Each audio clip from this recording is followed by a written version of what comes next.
Vamos lá, seja muito bem-vindo, seja muito bem-vinda você aqui. Eu vou dar prosseguimento aqui para a gente falar sobre a revolução. Talvez uma revolução que ela está ali meio que escondida, vai. Ela está meio que escondida. Algumas pessoas ainda não enxergaram o que é essa revolução, mas os números eles não mentem, né?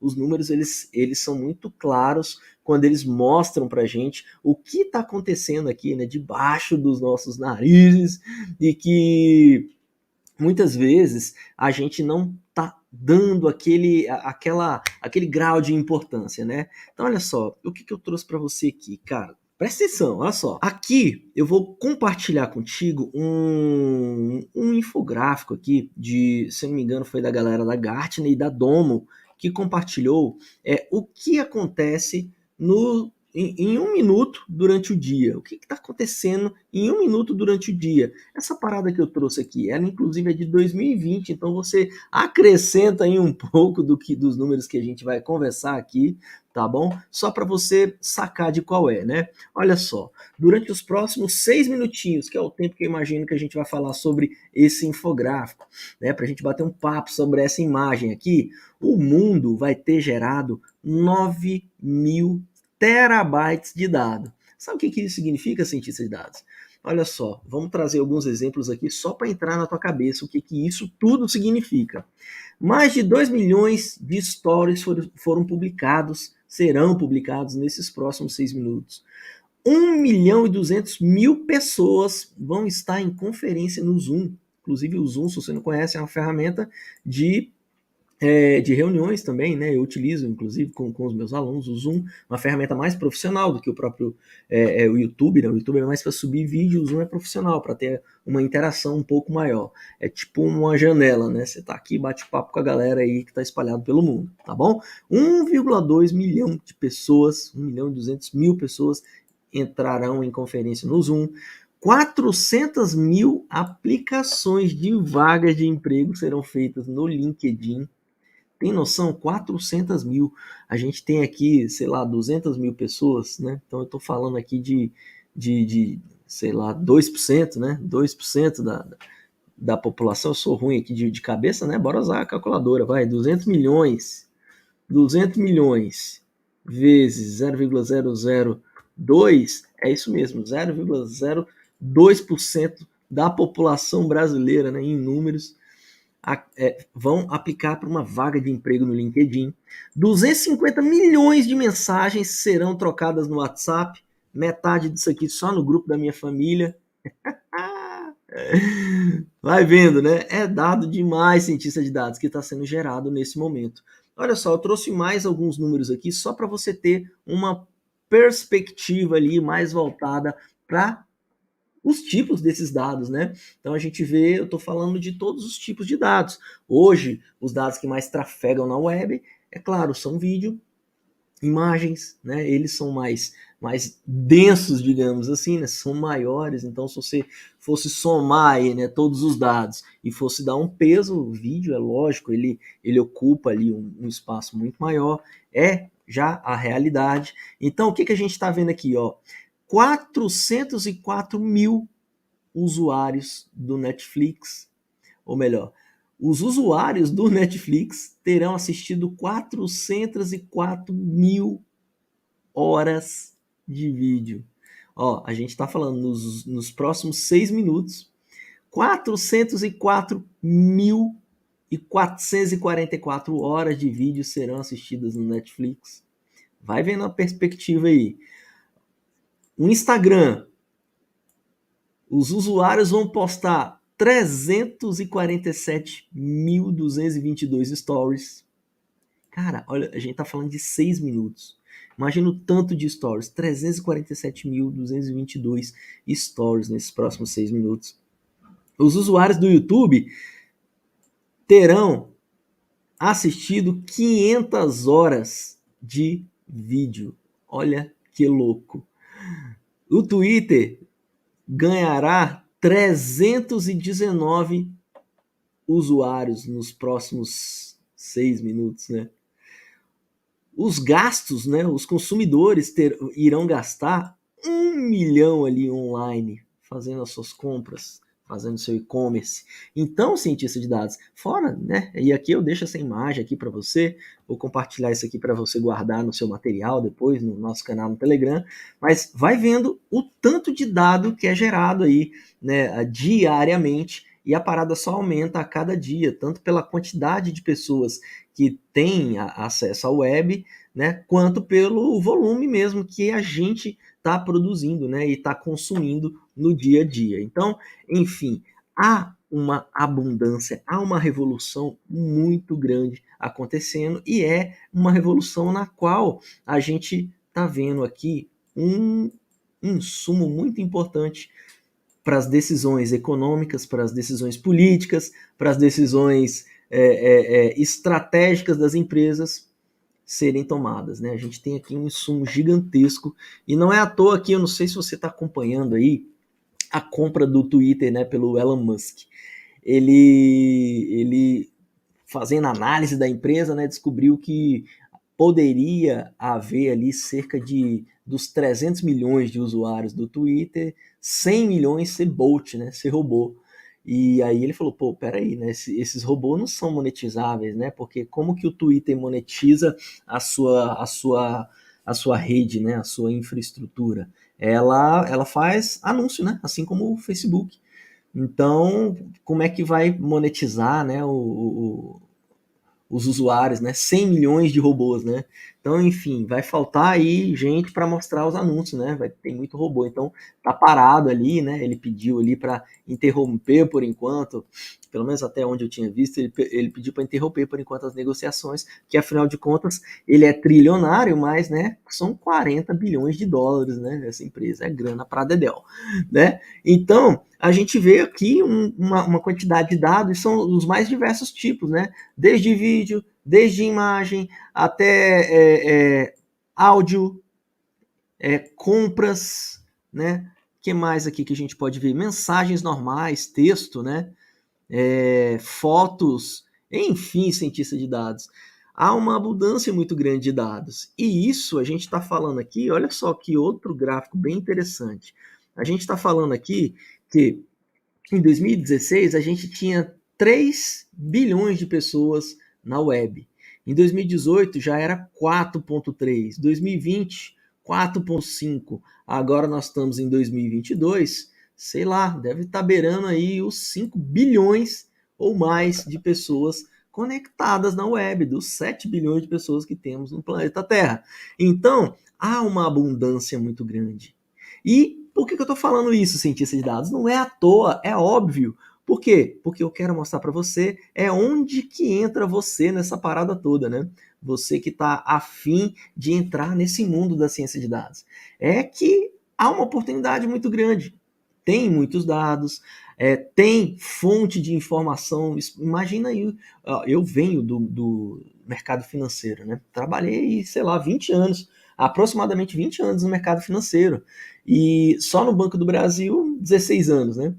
Eu lembro que quando eu saí do banco, né, passou um tempo, até um colega me ligou, né, falou assim, ó, Eduardo, porque a gente tinha acabado eu já estava trabalhando num projeto específico e não estava mais sentado onde a galera sentava, né, mas aí quando o pessoal foi arrumar lá, reorganizar depois que voltaram, poucos meses atrás, né, o colega me ligou e falou, eu tenho o seu PIN aqui do Banco do Brasil. Um PIN é tipo um brochezinho assim, sabe? De 16 anos do banco, cara, onde eu guardo isso, né? Como é que eu faço para te entregar? Aí eu falei, pô, cara, né, eu já tinha saído da empresa, né? Eu falei, não, guarda aí, né? Enfim, por quê? Porque há uma quantidade gigantesca de dados que as próprias empresas já têm, fora tudo isso que ela vai poder utilizar, né? Uma das fontes de dados que pelo menos as grandes empresas utilizam e utilizam com muita tanto em quantidade quanto em qualidade também, né? As grandes empresas utilizam muitos dados da web, né? Estão ou fazendo cooperação entre páginas ou estão fazendo compra mesmo, né? compra, tá ali, faz uma parceria ali com algumas empresas que detêm uma fonte de dados muito, muito grande, muito importante, e isso é muito comum, mas fora já os dados que a própria empresa tem, né? Por que eu lembrei, né? Agora eu lembrei porque que eu estava falando do Banco do Brasil, né? Porque, cara, eu não sei dizer para você, se você falar assim, Eduardo, quantos bancos de dados existem no Banco do Brasil? Cara, não faço a mínima ideia. Por quê? Porque cada sistema, ele tinha, sei lá, centenas de bancos de dados. E a gente dividia lá por sistemas, né? Então, imagina um sistema de CDC. Cara, só o sistema de CDC tinha 300 tabelas. Aí tem um sistema de clientes também mais umas 800 tabelas. E por aí vai, cara. Então, assim, as próprias empresas já têm muitos dados para serem trabalhados. Para quê, cientista? Para que a gente está querendo trabalhar esses dados? É para gerar informação, para gerar insight. Né? Insight que muitas vezes a gente, né, com os nossos olhos humanos aqui, a gente não consegue perceber. Então, o cientista de dados vai lá, faz o seu estudo, né? Faz toda a sua análise, procura buscar correspondências, correlações que a gente não enxerga e faz lá as predições, as extrapolações. Então, a gente vê que isso é muito poderoso, né? Isso é muito poderoso e as empresas correm atrás de quem sabe fazer essa parada. E por que eu digo que isso tudo é uma revolução? Exatamente por conta disso. Até as grandes empresas ainda se utilizam muito pouco desses formatos de dados, tais como vídeo, áudio, imagem, saca? E a gente vê que isso é uma tendência muito, mas muito grande. E que muito, mas muito em breve, as empresas vão começar a perceber essa parada, e aí sim, se você já tiver posicionado para trabalhar, para compreender como é que você utiliza isso aqui, cara, aí você vai surfar na crista da onda, como eu falo. Beleza, cientista? Que mais? Olha só, cientista, a parada é a seguinte.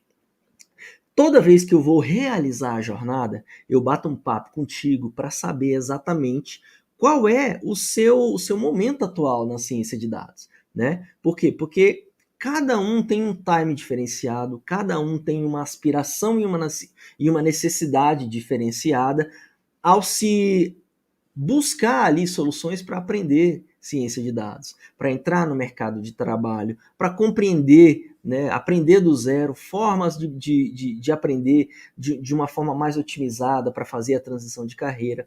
E aí eu sempre, é claro, eu construo a jornada ali de acordo com a sua característica. A jornada ela é totalmente personalizada, inclusive, talvez você até tenha respondido à pesquisa que eu faço na hora que você faz a inscrição da jornada. Né? Você faz a inscrição na jornada, aí eu vou lá, bato um papo contigo, pergunto quais são ali os seus objetivos, e aí eu vou compilando. Para quê? Para nivelar o que vai acontecer na jornada, o que vai acontecer, o que vai acontecer no dia a dia ali dessa semana que a gente vai passar. Então, eu acabei compilando algumas coisas que são muito importantes de serem compartilhadas aqui. Inclusive, né, eu peço para você fazer uma pergunta para mim, né? Eu falo, cara, se tu tivesse cara a cara comigo, qual era a pergunta que você ia fazer, tal, para quê? Para eu compreender, né?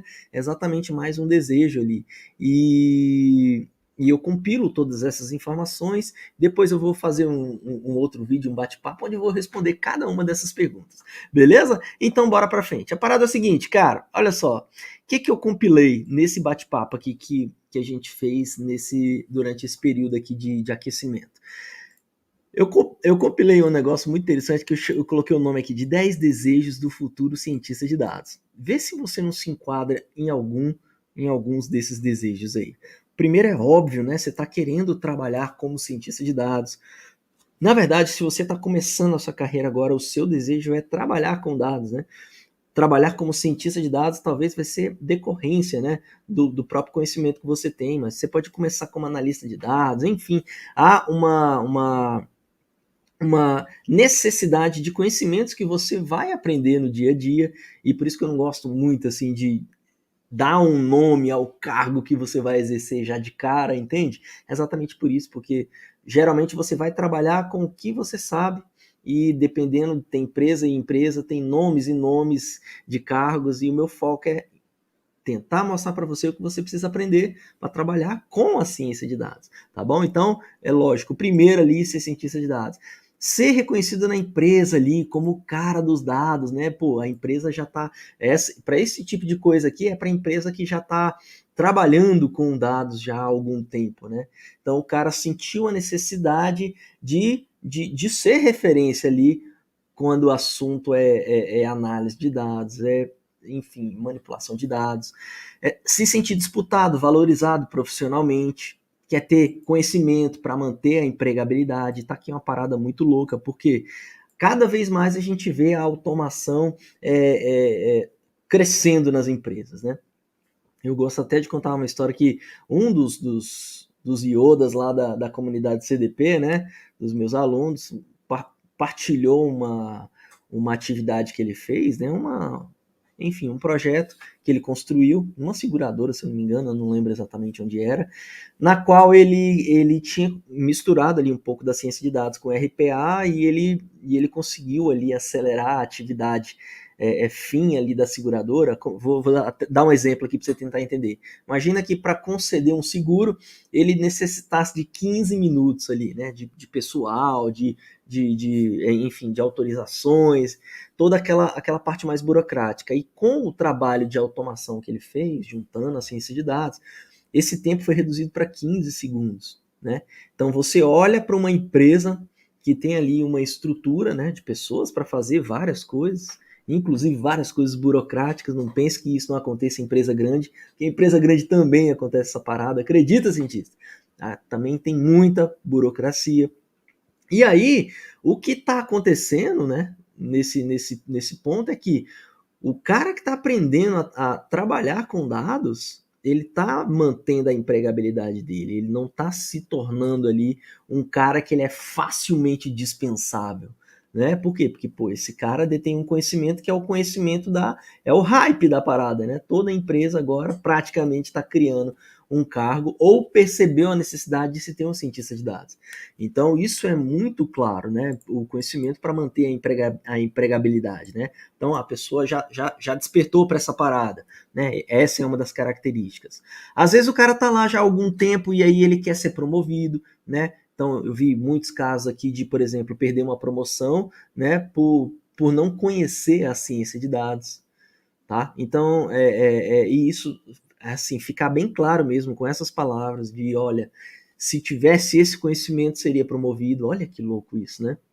Quer ter domínio de das técnicas mais novas, né? Coisas novas acontecem diariamente. Às vezes o cara tá transição de carreira mesmo, quer simplesmente trocar, né? Quer mudar o rumo ali da sua jornada profissional e ver na ciência de dados como um objetivo muito claro, né? Benefícios muito grandes. Quer ter flexibilidade de horário de trabalho, cara, quer ter flexibilidade de horário, quer flexibilidade maior do que para um cientista de dados. Principalmente, cara, a gente trabalha muito com um projeto. Então, se eu trago você para minha equipe e você vai fazer um trabalho ali de manipulação de dados, a primeira coisa é assim, a gente vai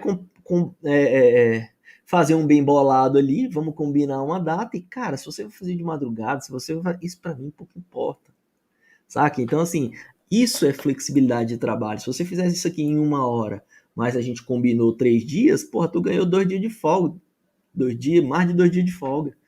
Entende a diferença, saca? Sem ter alguém ficar ali no teu pé toda hora, sem ter que ficar ali. Então, assim, existem várias coisas que a ciência de dados ela traz como benefício. Isso é muito interessante. Salários não preciso nem dizer, né? A parte da tecnologia em si já é um diferencial de mercado. A gente vê isso acompanhando ali junto com a ciência de dados. Auto-reconhecimento, às vezes o cara está trabalhando, né? Às vezes já tem até formação na área de tecnologia, já tem conhecimento, se não tem formação, tem conhecimento, já programou alguma coisa na vida, sabe um pouco ali do SQL, mas, cara, sabe que pode alcançar muito mais, sabe que pode ter ali um conhecimento que vai fazer ele até se sentir mais útil, né? Construir coisas mais novas, né? Uma vez eu tinha uma aluna que ela já estava meio cansada ali, porque já era muito default, né? Padrão o que ela já fazia, queria coisas novas. E, cara, quer coisa nova para trabalhar do que ciência de dados? Cara, ciência de dados você está em todos os setores, né? todos os setores você pode utilizar ali e criar, resolver os problemas das empresas, né, utilizando técnicas da ciência de dados. Então, isso também é uma forma de você buscar ali o auto reconhecimento, né? Qualidade de vida, alta remuneração por proporcionar uma alta relevância dentro da organização, né?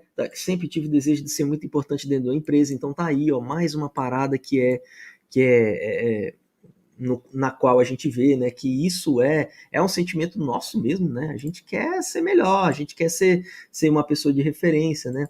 E a gente vê que os nossos colegas já estão enxergando isso como uma parte muito importante, né? E que aprender de verdade é trabalhar com a ciência de dados. Então, aqui eu tentei compilar, né? Eu coloquei 10, eu coloquei até mais aqui, desejos de um futuro cientista de dados. Mas, cara, o caminho não é só o que quer, né? Quais as dificuldades que geralmente já bate de cara, já parte de cara quando a gente está começando do zero e quer transitar para ser um cientista de dados?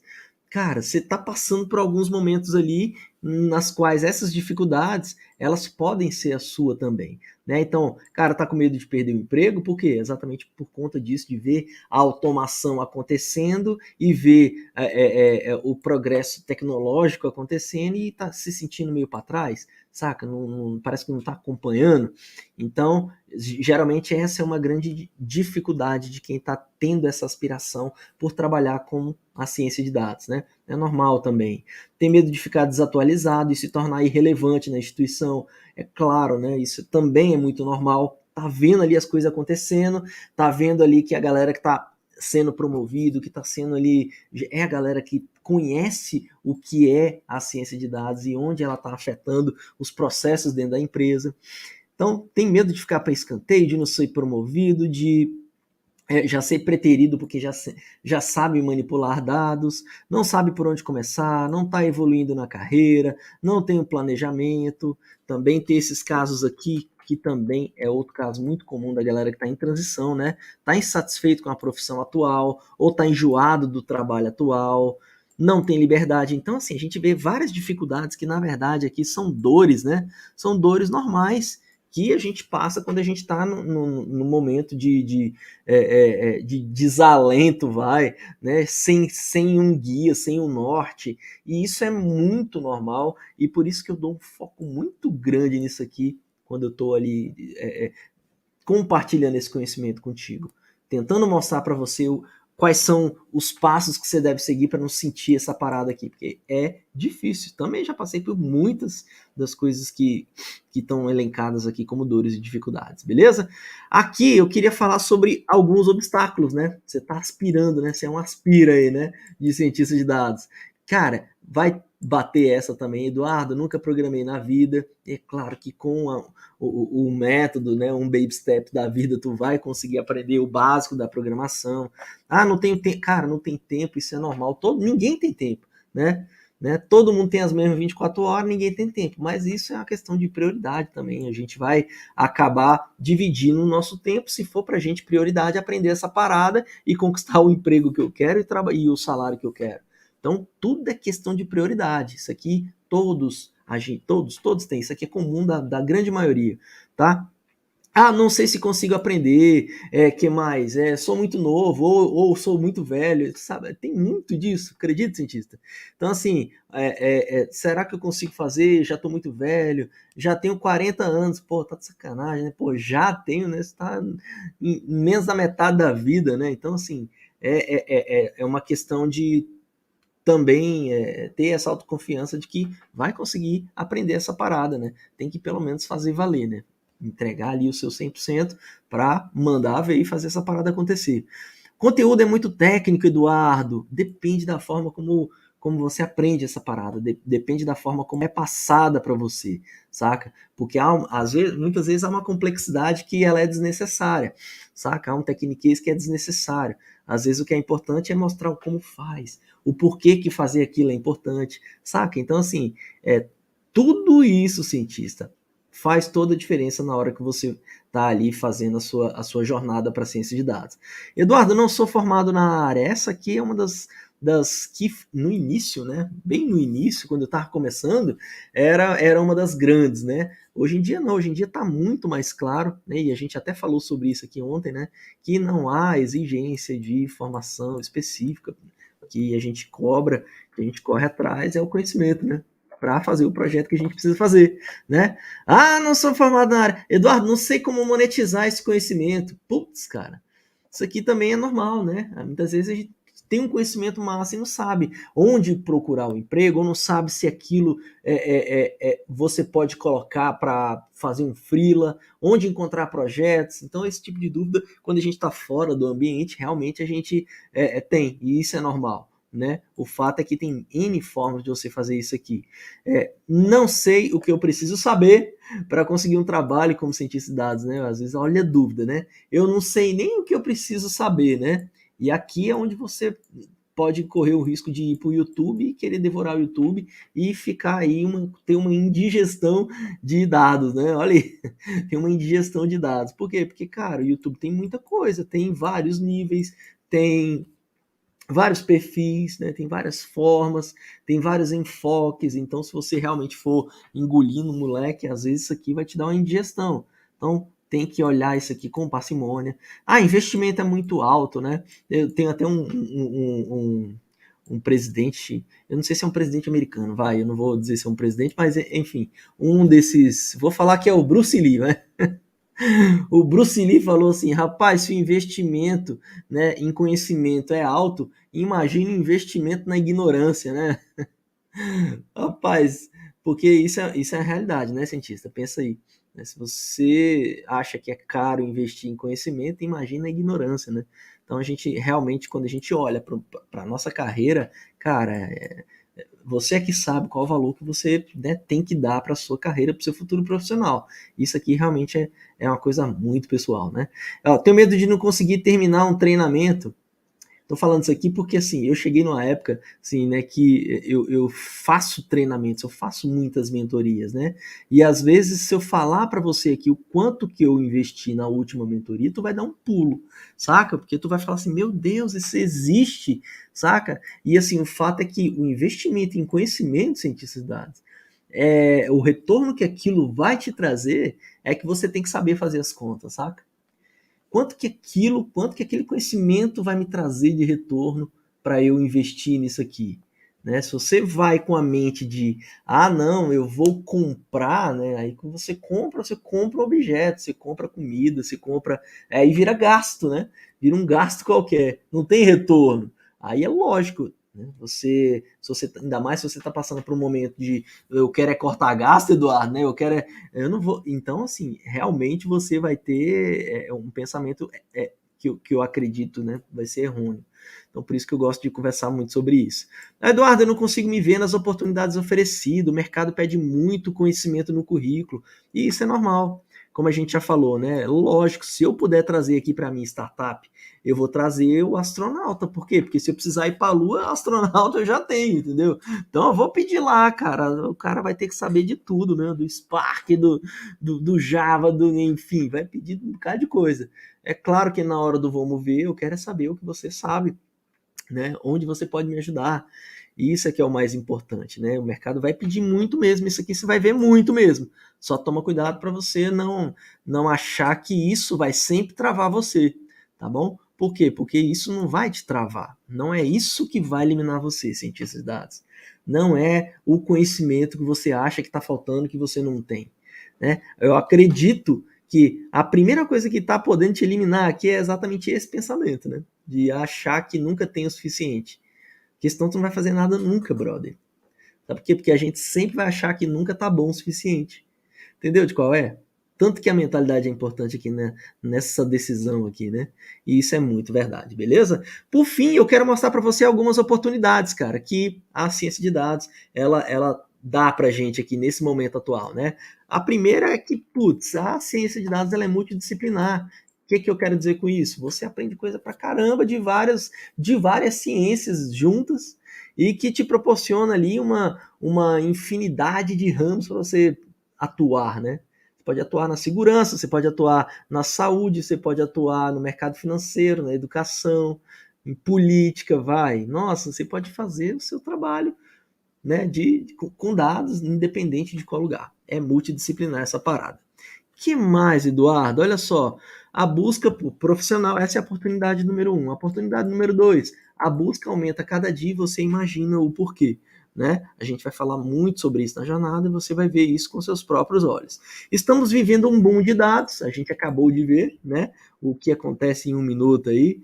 Aí, que mais? Por causa desse boom, as empresas estão profissionando profissionais qualificados para lidar com os dados. Né? Então guarde essa parada que depois, quando você estiver lá na frente, você vai falar, caraca, eu lembro quando eu comecei. Eu lembro, inclusive, qual foi o meu primeiro projeto. E isso faz toda a diferença, cara. Quando você olha a sua trajetória e você vê a primeira coisa que você fez, você fala, cara, e olha o tanto que eu evoluí. E isso é que mensura ali o seu potencial, né? Você vê que você realmente tem condições de chegar em lugares muito mais distantes do que aquilo que você imaginava. Beleza? Um beijo gigante. Valeu, galera. Um beijo. Tchau, tchau.